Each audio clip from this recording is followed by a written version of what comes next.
और मैं आपसे ये कहता हूं कि आप अपने परिवार के लोग भी ये समझें कि उस मर्यादा को आप अपने जीवन भर निभाएंगे। और आप देखते हैं जो उस मर्यादा को तोड़ता है, संत किसी को मारते तो नहीं है, परंतु मर्यादा भंग करने वाले लोग सुखी नहीं रहते। ये जैनपुर वास गांव की बात है। इसलिए आज मैं गुरुओं से भी कहता हूं और गोठियों से भी कहता हूं। छोटी सी बात कहूंगा, ज्यादा नहीं कहूंगा, क्यों महाशियों का गाने का समय आ गया है। एक उत्तंक मुनि थे, 3 शिष्य थे।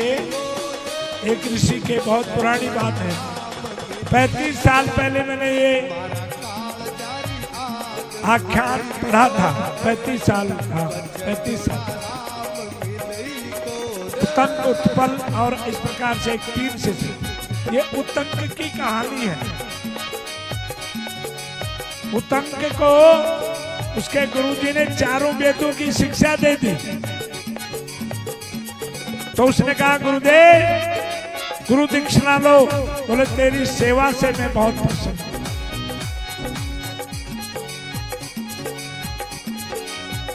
तो नहीं बोले। तब बोले यदि तू देना चाहता है तो सोदास राजा है काशी नरेश, उसकी रानी के कुंडल लिया। महाराज उसके कुंडलों के लिए देवता भी तरसते थे। तेरी गुरुवाणी को, तेरी गुरुवाणी है मेरी पत्नी, गुरु पत्नी, उसको वो कुंडल लाके देते। गुरुवाणी से आज्ञा मांगी। बोले बेटा वो कुंडल जब ही धारण करूंगी जब मैं स्नान कर चुकी होंगी और मेरे को कुंडलों की अवस्था होगी। उस समय तू यदि कुंडल ला देगा तो पहन लूंगी, यदि उससे पहले मेरे वाले कुंडल पहन लिए तो फिर मैं कुंडल नहीं पहनूंगा। बात तय हो गई। लाने के लिए गए तो महाराज एक सांड के ऊपर एक आदमी बैठा था।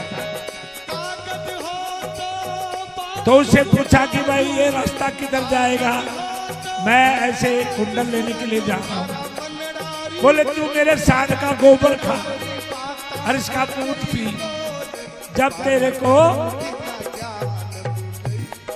तेरे गुरु ने भी खाया था। तो उस बेचारे ने गोबर खा लिया और घूंट खा लिया, पर आचमन करा। जब हाथ धोए कमंडल में पानी से लेकर तो जल्दी थी तो खड़े खड़े आचमन किया। जब रानी के महल में पहुंचा तो रानी का दर्शन नहीं हुआ। तो राजा से कहा, महाराज रानी का दर्शन नहीं हुआ। तो बोले रास्ते में तुमने कोई ऊंच चूक करी है। बोले नहीं महाराज, मेरी रानी ऐसे लोगों को दर्शन नहीं देती जो खड़ा खड़ा खाना खावे, खड़े खड़े चलू करे, भोजन करके और थाली के से ऊपर से उठ के खड़े खड़े जाकर के परिंदा में कुल्ला करे, पानी का जलपात्र नहीं रखे भोजन के समय में, और खड़ा खड़ा आचमन करे, कुल्ला करे भोजन के बाद, और खड़ा खड़ा भोजन खाए और चलता चलता खाए, दौड़ता दौड़ता खाए। ऐसे व्यक्ति को मेरी रानी दर्शन नहीं देती। तो उसने क्षमा मांगी। और दोबारा आचमन करके स्नान करके जब गया तो रानी ने दर्शन दे दिया। बहुत लंबा किस्सा है। हमारी मनुष्य जाति में एक ऐसी रानी हुई थी जो देवता देवतुल्य थी। वो थोड़ी सी भी कोई ऊक चूक हो जाती तो ब्राह्मणों को भी दर्शन नहीं होते थे।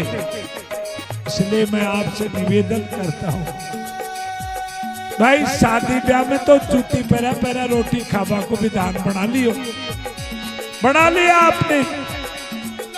पर मैं माफी चाहता हूं आपसे, जैनपुर वासवाड़ों से भी और गुरु गोथियों से भी, कि जूती पैरा पैरा मैं अंडे ही खाता देखा और कते देखे। इसलिए भगवान का स्वभाव है भोले भक्तों को दर्शन दे। बोले आए अड़ूसे जिन्हें राम परूसे, परंतु इतना भी मत करो कि भगवान को ओढ़वा मिले के उनका गोठ या तो सदा जूतियां ही रोटी खाएंगे। तो आप ध्यान रखो और प्रेम से पंगत लगा करके सम्मान से भगवान का प्रसाद ग्रहण करो और भगवान जैनपुर वास के ऊपर और संपूर्ण भारत पर कृपा करे, अच्छी बरसात बरसावें और अच्छा काम करें।